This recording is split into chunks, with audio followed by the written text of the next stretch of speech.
सैकड़ों एकड़ जमीन, आदिवासी जमीन को उन्होंने खरीदने का, लूटने का उन्होंने काम किया है। उनके प्रवक्ता ने उल्टी चोर कोतवाल को डांटे वाला चरितार्थ उन्होंने करता है। खुद तो चोरी कर रहा है और दूसरे तो सीधा चोरी करने के लिए भी आगे आ रहा है। झारखंड अलग राज नहीं किया, बल्कि उन्होंने झारखंड को कांग्रेस के हाथ में गिरवी रखने का काम किया, बेचने का काम किया। वार्ता के आधार पर मैं आप लोगों से जानकारी देना चाहता हूं, या बात को रखना चाहता हूं कि झारखंड मुक्ति मोर्चा के महासचिव और उनके प्रवक्ता सुप्रियो भट्टाचार्य जी ने कहा है कि डराए नहीं, अगर हम नाराज हुए तो गुल हो जाएगी देश की बत्ती।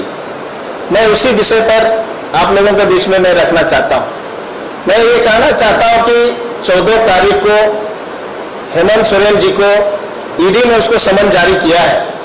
चूंकि हेमंत सोरेन जब से इस राज्य का मुख्यमंत्री बने तब से उन्होंने आदिवासी के जमीन को, सैकड़ों एकड़ जमीन, चाहे वो रांची हो, बोकारो हो, धनबाद हो, साहेबगंज हो, चाहे दुमका हो, भिन्न भिन्न जगहों पर अपने परिवार के नाम से, चाहे कल्पना सोरेन हो, चाहे रूबी सोरेन हो, शिबू सोरेन हो, बसंत सोरेन हो, उनके नाम पर सैकड़ों एकड़ जमीन, आदिवासी जमीन को उन्होंने खरीदने का, लूटने का उन्होंने काम किया है।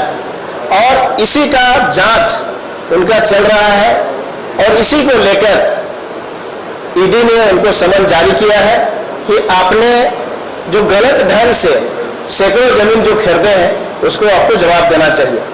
लेकिन उन्होंने ईडी का सम्मान नहीं करते हुए उनके प्रवक्ता ने उल्टी चोर कोतवाल को डांटे वाला चरितार्थ उन्होंने करता है।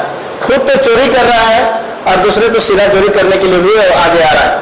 मैं भी प्रेस मीडिया के सामने भी मैं बात को रखना चाहता हूं कि ये सरकार शुरू से झारखंड मुक्ति मोर्चा जल जंगल जमीन की बात करता है, लेकिन इतिहास भी गवाह है कि जब झारखंड मुक्ति मोर्चा के यहाँ 5 और 6 सांसद जीतते थे, उस समय केंद्र में पीवी नरसिम्हा राव की सरकार थी। अगर उस समय भी जो जल जंगल जमीन की बात करते हैं, अगर उस समय भी प्रस्ताव रखते कि अलग झारखंड राज्य का, तो उस समय ही पहले ही झारखंड राज्य अलग होता। लेकिन उस समय इन्होंने झारखंड अलग राज्य नहीं किया, बल्कि इन्होंने झारखंड को कांग्रेस के हाथ में गिरवी रखने का काम किया, बेचने का काम किया। ये इसकी इतिहास और चरित्रार्थ है और आज ये लोग इस तरह का बड़ी बड़ी बात करते हैं। अभी जब पिछली बार ईडी ने इनको बुलाया था, आप सभी लोगों को जानकारी होगा कि अनगढ़ा प्रखंड क्षेत्र में भी इन्होंने माइनिंग लीज, अपने नाम पर माइनिंग लीज लेने का भी काम किया है।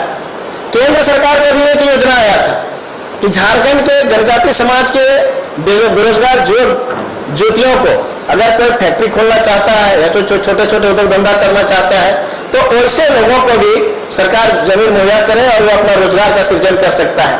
तो उसमें भी आप सभी लोगों को जानकारी होगा, क्योंकि बार बार जानकारी बहुत से लोग नहीं जानते हैं, हमारे भोले भाले यहाँ के आदिवासी जनजाति समाज के लोग। तो उन्होंने भी चांदो जैसा जगह पर अपने पत्नी कल्पना सोरेन के नाम से उन्होंने भी सरकारी जमीन वहां पर लीज लेने का काम किया। तो इस तरह से इनका इतिहास और इनका चरित्र रहा है शुरू से झारखंड मुक्ति मोर्चा और हेमंत सोरेन परिवार का। दूसरा मैं ये भी कहना चाहता